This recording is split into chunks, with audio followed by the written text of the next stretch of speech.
Élu, tu n'es pas tombé sur ce message par hasard. Le ciel a orchestré ce moment, en ce chapitre précis de ta vie.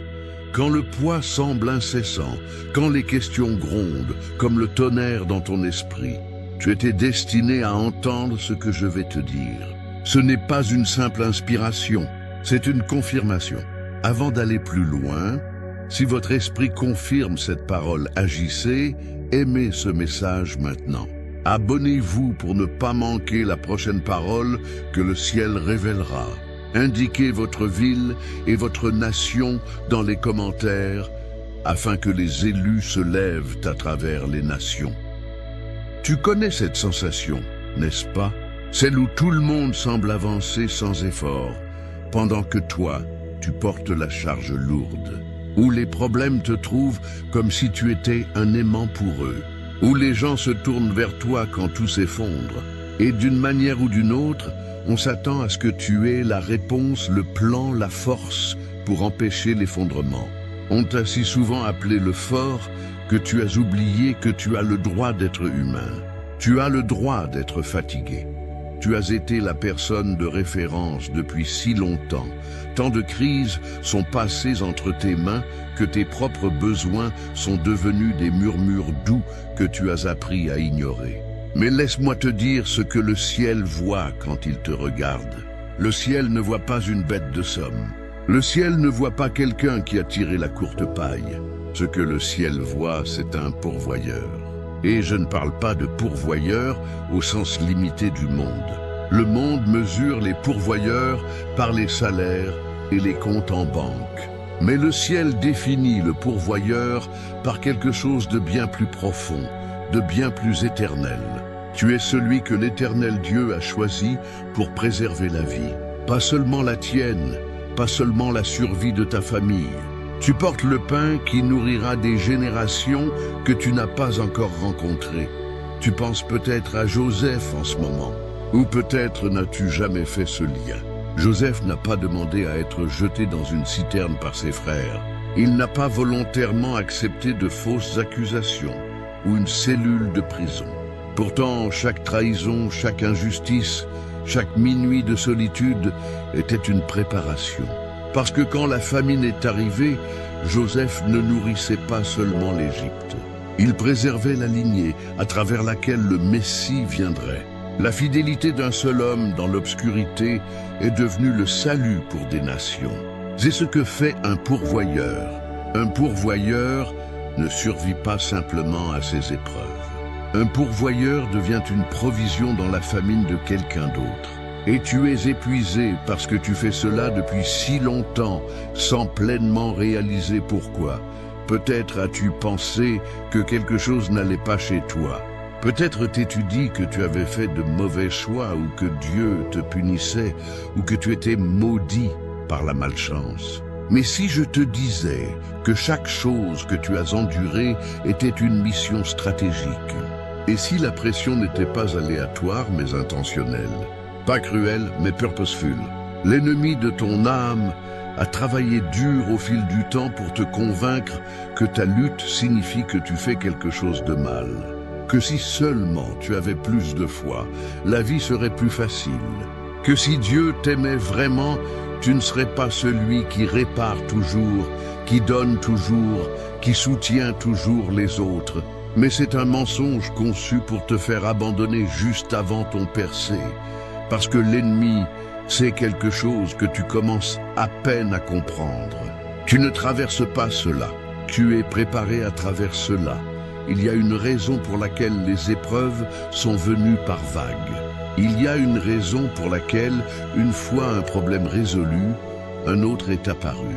Chaque vague a construit ta capacité. Chaque défi a élargi ta sagesse. Tu as été dans le programme d'entraînement du ciel et tu ne savais même pas que tu y étais inscrit. Pendant que d'autres recevaient des vies confortables, toi tu recevais une onction inhabituelle.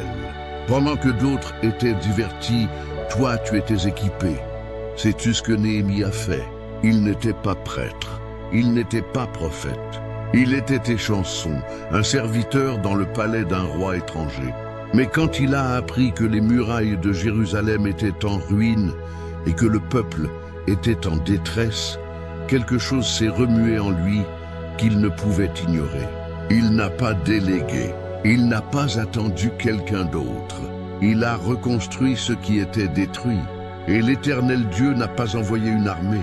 Il a envoyé un homme avec un fardeau si lourd qu'il le faisait pleurer, et un appel si clair qu'il le faisait bouger. Cet homme, c'est toi, ton Néhémie. Tu portes un fardeau qui n'a pas de sens pour les autres. Il se demande pourquoi tu t'en soucies autant. Pourquoi tu ne peux pas laisser les choses s'effondrer? Pourquoi tu te présentes quand personne ne remarque, quand personne n'apprécie? Mais tu ne peux pas arrêter, parce que les pourvoyeurs ne voient pas seulement des problèmes. Les pourvoyeurs voient des gens qui périront sans provision. Et quelque chose de profond dans ton esprit refuse de laisser cela arriver. Cela va te sembler étrange, mais il faut que tu l'entendes. Ta famille avait besoin de quelqu'un pour briser le cycle. Ta lignée avait besoin de quelqu'un qui se lève et dise « Jusqu'ici et pas plus loin ». La dysfonction s'arrête ici. La mentalité de pauvreté s'arrête ici. Le schéma d'abandon, d'addiction, d'abus ne se transmet pas cette fois. Et le ciel a regardé tout ton arbre généalogique et a dit « Celui-ci, c'est celui qui est assez fort pour porter le poids de la transformation. C'est celui à qui je peux faire confiance pour reconstruire. Tu pensais juste survivre, mais tu as construit une fondation sur laquelle tes petits-enfants se tiendront. Et oui, ça a été dur. Oui, tu as voulu abandonner. Laisse-moi te conduire à un moment scripturaire qui pourrait te sembler trop familier. Le prophète Élie venait d'appeler le feu du ciel.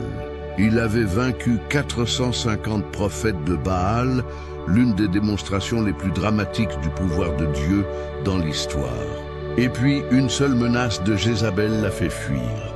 Il s'est assis sous un genêt et a prié pour que sa vie soit prise. Il a dit « J'en ai assez, Seigneur, prends ma vie ». Cela résonne-t-il en toi? As-tu eu ton moment sous le genêt où tu as tout fait correctement, porté les fardeaux de tous, tenus tout ensemble, et pourtant te retrouver épuisé, murmurant « Dieu, je ne peux plus faire cela ».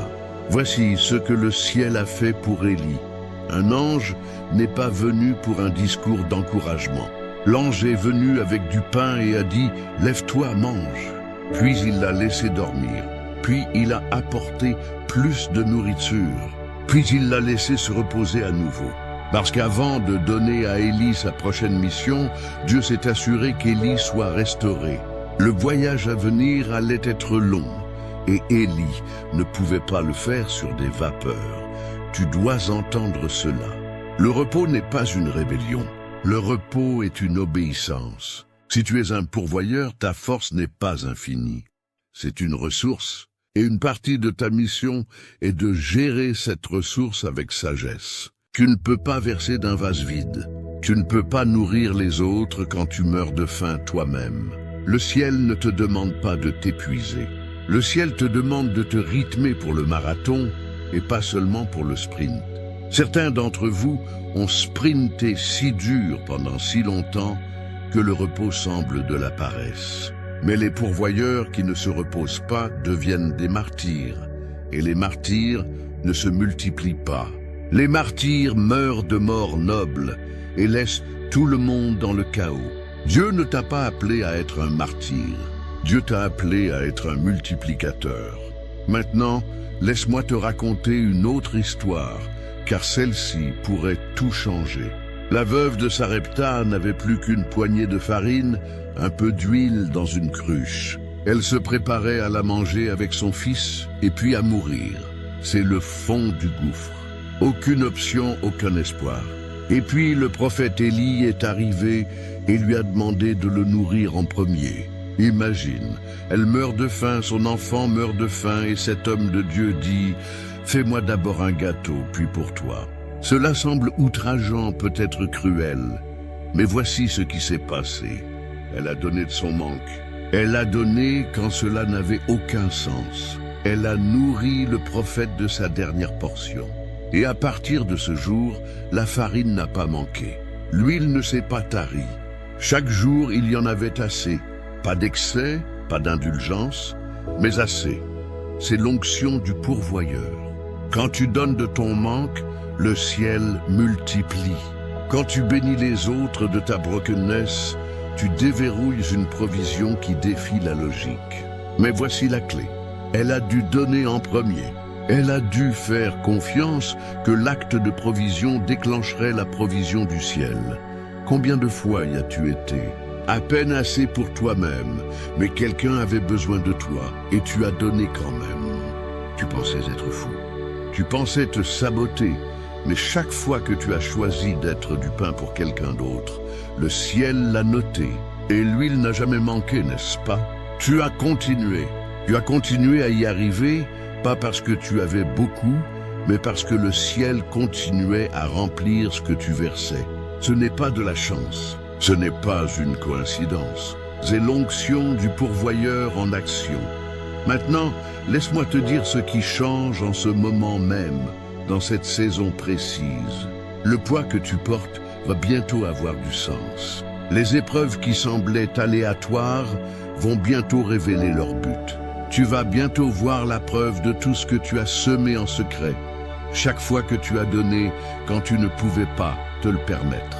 Chaque fois que tu as encouragé quelqu'un quand tu étais découragé. Chaque fois que tu as porté la douleur de quelqu'un d'autre quand ta propre douleur criait. Le ciel a tout enregistré. Et le retour arrive. Mais voici ce que tu dois comprendre. La bénédiction qui arrive n'est pas seulement pour toi. Elle est pour tous ceux qui sont connectés à toi. Quand Joseph a été promu de la prison au palais, ce n'était pas seulement pour Joseph. C'était pour sa famille, pour l'Égypte, pour les nations environnantes. Quand Néhémie a reconstruit le mur, ce n'était pas seulement pour la pierre et le mortier. C'était pour restaurer la dignité et la sécurité à tout un peuple. Quand l'huile de la veuve s'est multipliée, elle n'a pas seulement soutenu elle et son fils. Elle a soutenu un prophète qui allait ressusciter les morts et changer une nation. Ta bénédiction est toujours plus grande que toi, parce que les pourvoyeurs ne thésaurisent pas. Les pourvoyeurs distribuent, et je sais ce que certains d'entre vous pensent. Vous pensez, cela semble beau, mais je suis si fatigué. Je ne sais pas si je peux continuer. Je ne sais pas si j'ai encore un combat en moi. Laisse-moi parler directement à cette exhaustion. Tu es fatigué parce que tu as opéré avec ta propre force pendant trop longtemps. Tu as essayé d'être assez quand le ciel ne t'a jamais demandé d'être assez seul. L'onction du pourvoyeur ne signifie pas que tu fais tout. Cela signifie que tu gères ce que le ciel te donne. Te souviens-tu de ce que Jésus a fait avec les 5 pains et les 2 poissons? Il n'a pas cuit plus de pain. Il n'a pas pêché plus de poissons. Il a pris ce qui était là, l'a béni, l'a rompu et l'a donné aux disciples pour le distribuer. Et 5000 hommes, plus femmes et enfants, ont mangé jusqu'à être rassasiés. Et il est resté 12 paniers de reste. C'est le modèle. Tu apportes ce que tu as. Le ciel le multiplie. Mais tu dois le relâcher. Tu dois le laisser être rompu. Tu dois faire confiance au processus. Et voici la partie qui te challengera. Dans ce miracle, Jésus n'a pas fait la distribution lui-même. Il l'a donné aux disciples pour qu'ils distribuent, parce que les pourvoyeurs ne sont pas censés tout porter seuls. Tu es censé élever d'autres distributeurs. Tu es censé enseigner aux autres comment multiplier la provision. Tu n'es pas le seul pourvoyeur dans ton cercle. Tu es le premier. Tu es celui qui brise le sol pour que les autres puissent planter. Donc, quand je parle de repos, je parle aussi de délégation. Je parle d'élever la prochaine génération de pourvoyeurs. Je parle d'enseigner à tes enfants, à tes fils et filles spirituelles, comment porter ce que tu portes. Pas parce que tu es trop faible, mais parce que la multiplication est le but. Joseph n'a pas seulement survécu à la famine. Il a créé un système qui lui a survécu. Néhémie n'a pas seulement reconstruit le mur. Il a organisé le peuple pour qu'il puisse défendre ce qui était construit. La veuve n'a pas seulement reçu la provision. Elle a appris une foi qu'elle a transmise à son fils. Ce que tu construis doit te survivre. C'est l'héritage du pourvoyeur. Maintenant, je veux parler de quelque chose qui te pèse. Tu t'es demandé pourquoi l'Éternel Dieu m'a choisi pour cela. Tu as regardé autour de toi les gens qui semblent moins chargés, moins étirés, moins responsables, et tu as demandé pourquoi moi? Pourquoi dois-je être celui-là? Laisse-moi répondre avec une autre question. Qui d'autre pourrait le gérer? Le ciel ne donne pas de mission de pourvoyeur à ceux qui s'effondreront sous la pression. Le ciel ne confie pas la provision générationnelle à ceux qui abandonnent quand ça devient dur. Tu as été choisi parce que le ciel a vu en toi quelque chose que tu n'as pas encore vu en toi-même. Tu as été choisi parce que tu es loyal quand les autres sont volages. Tu es fidèle quand les autres sont de beau temps. Tu te tiens debout quand les autres s'assoient. Tu portes quand les autres lâchent de la charge et s'en vont. Ce n'est pas une malédiction. C'est un honneur. Et un jour, quand tu verras l'image complète, tu comprendras enfin pourquoi cela devait être toi. Mais parlons du maintenant. Parce que maintenant, tu as besoin de plus que de la motivation. Tu as besoin de direction. Tu as besoin de savoir comment marcher dans cet appel sans te perdre. Voici donc ce que le ciel te dit dans cette saison. D'abord, gère ta force. Arrête de prétendre que ta capacité est infinie. Tu es humain. Tu es puissant, mais tu es humain. Cela signifie que tu as besoin de sommeil. Tu as besoin de marge.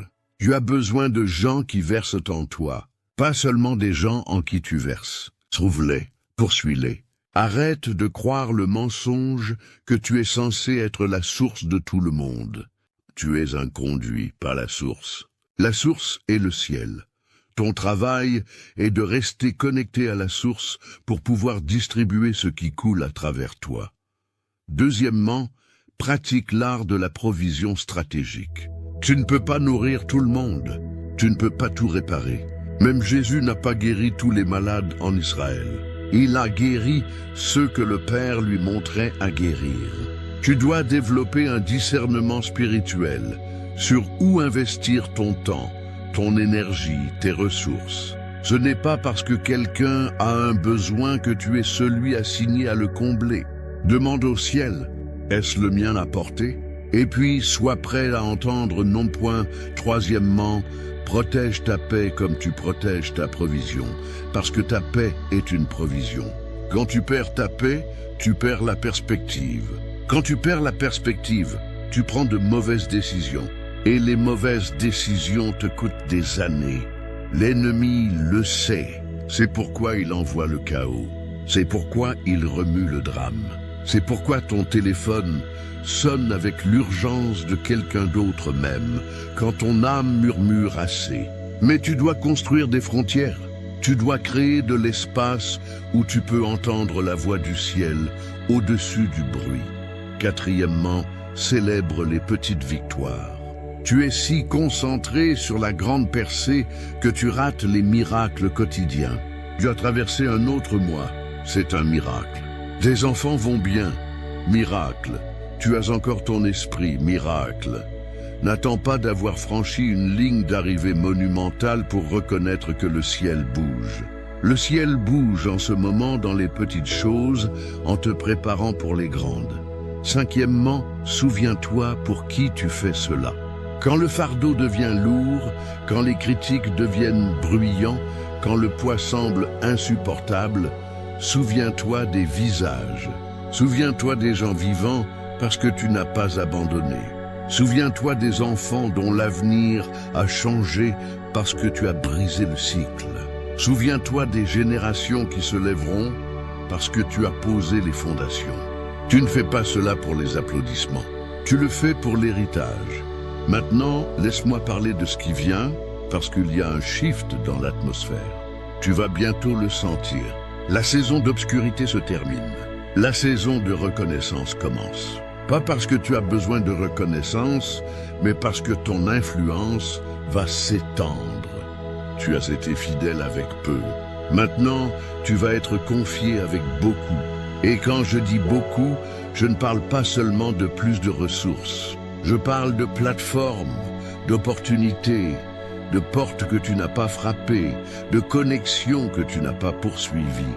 Le ciel va bientôt bouger des pièces sur l'échiquier que tu ne vois même pas encore. Soudain, tu te retrouveras dans des salles que tu n'avais jamais imaginées, ayant des conversations que tu n'avais jamais attendues, accédant à des ressources que tu n'avais jamais cru possibles. Mais voici le piège. Avec une plus grande influence vient une plus grande responsabilité. Avec plus de provisions vient plus de distribution. Tu n'es pas promu pour enfin te détendre. Tu es promu pour servir à une plus grande échelle. C'est pourquoi la saison de préparation était si intense, parce que ce qui vient nécessite quelqu'un qui a déjà été testé. Ce qui vient nécessite quelqu'un qui sait gérer la pression sans perdre son intégrité. Tu t'es demandé quand ta percée arriverait. Elle est déjà en mouvement. Tu n'as juste pas encore vu l'épreuve. Mais elle arrive. Et quand elle arrivera, elle ne sera pas petite. Elle ne sera pas subtile. Elle sera indéniable. Ce sera le genre de percée où les gens demanderont « Qu'est-ce qui s'est passé ? Comment cela s'est-il passé ?» Et tu souriras et diras « Le ciel s'est passé. » Mais je dois te prévenir de quelque chose. Quand la bénédiction viendra, quand la provision augmentera, quand les portes s'ouvriront, tu seras tenté d'oublier d'où tu viens. Tu seras tenté de penser que tu l'as mérité. Tu seras tenté de la thésauriser, de la protéger, de la garder près. Ne reste pas généreux, reste humble, reste ancré dans la vérité que tout vient du ciel et que tout appartient au ciel et que tu n'es que le gérant. Parce que voici ce qui arrive aux pourvoyeurs qui oublient leur mission. Ils deviennent des thésauriseurs et les thésauriseurs perdent l'onction. L'huile arrête de couler quand tu arrêtes de verser. La farine s'épuise quand tu commences à serrer. Le ciel ne peut pas multiplier ce que tu refuses de relâcher. Donc, quand la bénédiction viendra, et elle vient, donne plus vite que jamais auparavant. Bénisse plus de gens que jamais auparavant. Sois plus généreux que jamais auparavant. Parce que plus tu relâches, plus le ciel relâche vers toi. C'est le cycle du pourvoyeur. Recevoir, gérer, multiplier, distribuer, recevoir à nouveau. Et à ceux d'entre vous qui portent des fardeaux financiers en ce moment, ceux en retard sur les factures, noyés dans les dettes, se demandant comment arriver au prochain salaire, le ciel vous voit. Le ciel n'a pas oublié l'alliance. Vous avez été fidèles avec le peu que vous aviez. Vous avez donné quand cela n'avait pas de sens. Vous avez béni les autres quand vous arriviez à peine à joindre les deux bouts. Cela change. Le manque va se transformer en débordement. Pas parce que vous l'avez forcé, mais parce que vous avez été fidèle pendant la famine. Mais ne vous attendez pas à ce que cela ressemble à ce que vous pensiez. La provision de Dieu arrive rarement comme nous le planifions. Elle pourrait venir par une porte que vous n'avez pas vue. Elle pourrait venir par quelqu'un que vous n'attendiez pas. Elle pourrait venir sous une forme qui nécessite que vous marchiez par la foi avant de voir l'épreuve. Mais elle vient, surveille-la, attends-la, positionne-toi pour la recevoir. Maintenant, laisse-moi parler à ceux d'entre vous qui portent des fardeaux émotionnels. Ceux qui servent de pacificateurs dans votre famille, que tout le monde appelle quand il y a du drame, qui absorbent la douleur de tous les autres. Vous êtes un type différent de pourvoyeur. Vous fournissez une sustenance émotionnelle. C'est tout aussi épuisant que la provision financière, peut-être même plus, parce que les fardeaux émotionnels n'apparaissent pas sur un bilan. Personne ne vous applaudit pour eux, mais le ciel voit et le ciel va bientôt vous envoyer du soulagement. Vous allez bientôt expérimenter des relations qui vous remplissent au lieu de vous vider.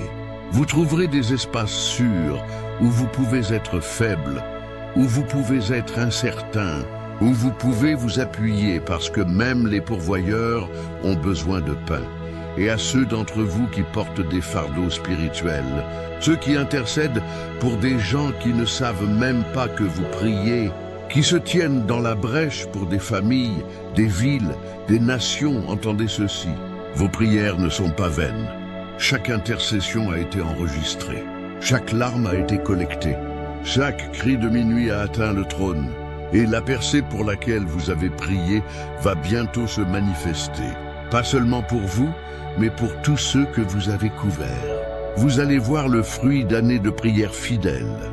Des prodigues rentrant à la maison, des chaînes se brisant, des forteresses tombant, et vous saurez que votre fidélité en secret produit des résultats publics. Laisse-moi ramener cela à son cercle complet. Tu es un pourvoyeur, non pas parce que tu es riche, non pas parce que tu es fort, et non pas parce que tu as tout ensemble.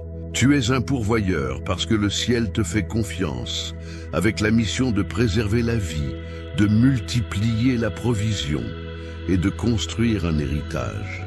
Tu es un pourvoyeur parce que tu as montré que tu n'abandonneras pas quand ça devient dur. Tu n'abandonneras pas le navire quand la tempête viendra. Tu ne thésauriseras pas quand tu seras béni. Je n'oublierai pas d'où tu viens quand tu arriveras où tu vas. Et tout ce que tu as traversé t'a préparé pour ce moment. Ce moment précis où le ciel est prêt à relâcher ton prochain niveau de provision, d'influence et d'autorité. Mais tu dois le recevoir avec des mains ouvertes. Tu dois le gérer avec sagesse. Tu dois le distribuer avec générosité parce que l'onction du pourvoyeur ne concerne pas le fait que tu aies plus. Elle concerne le fait que plus de gens soient nourris à travers toi. Donc lève-toi, lève la tête. Tu n'es pas une victime. Tu n'es pas maudit. Tu n'es pas oublié. Tu es choisi. Tu es oint. Tu es positionné. Et tout ce qui a essayé de te détruire t'a seulement rendu plus fort. Tout ce qui a essayé de t'arrêter a seulement prouvé que tu es inarrêtable.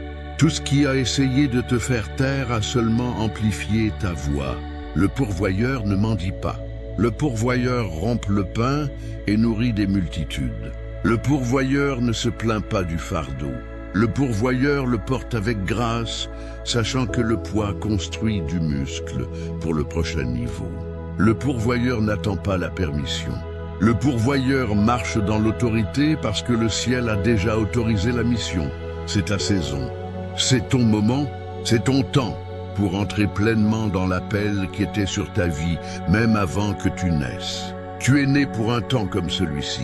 Tu as été choisi pour cette génération, nommé pour porter ce que les autres ne pouvaient pas porter et pour construire ce que les autres ne construiraient pas. Et les preuves arrivent, surveille-les. Les portes s'ouvrent, surveille-les. La provision coule, surveille-la. Une connexion s'aligne, surveille-les. La percée se manifeste, surveille-la. Tu ne lis pas cela par accident. Tu n'entends pas cela par coïncidence. Le ciel a orchestré ce moment parce que tu avais besoin d'entendre ces mots. Tu avais besoin de savoir que tu es vu. Tu avais besoin de savoir que tu es valorisé. Tu avais besoin de savoir que tu es célébré. Tu n'es pas seul. Et tu es sur le point de témoigner de la fidélité du ciel de manière qui te couperont le souffle. Donc repose-toi quand tu as besoin de te reposer. Donne quand le ciel te le demande. Fais confiance quand cela n'a pas de sens. Tiens-toi debout quand tout en toi veut s'asseoir. Parce que tu es un pourvoyeur et le monde a faim de ce que tu portes. Le shift est ici. La saison est maintenant. L'appel est clair. Marche dedans.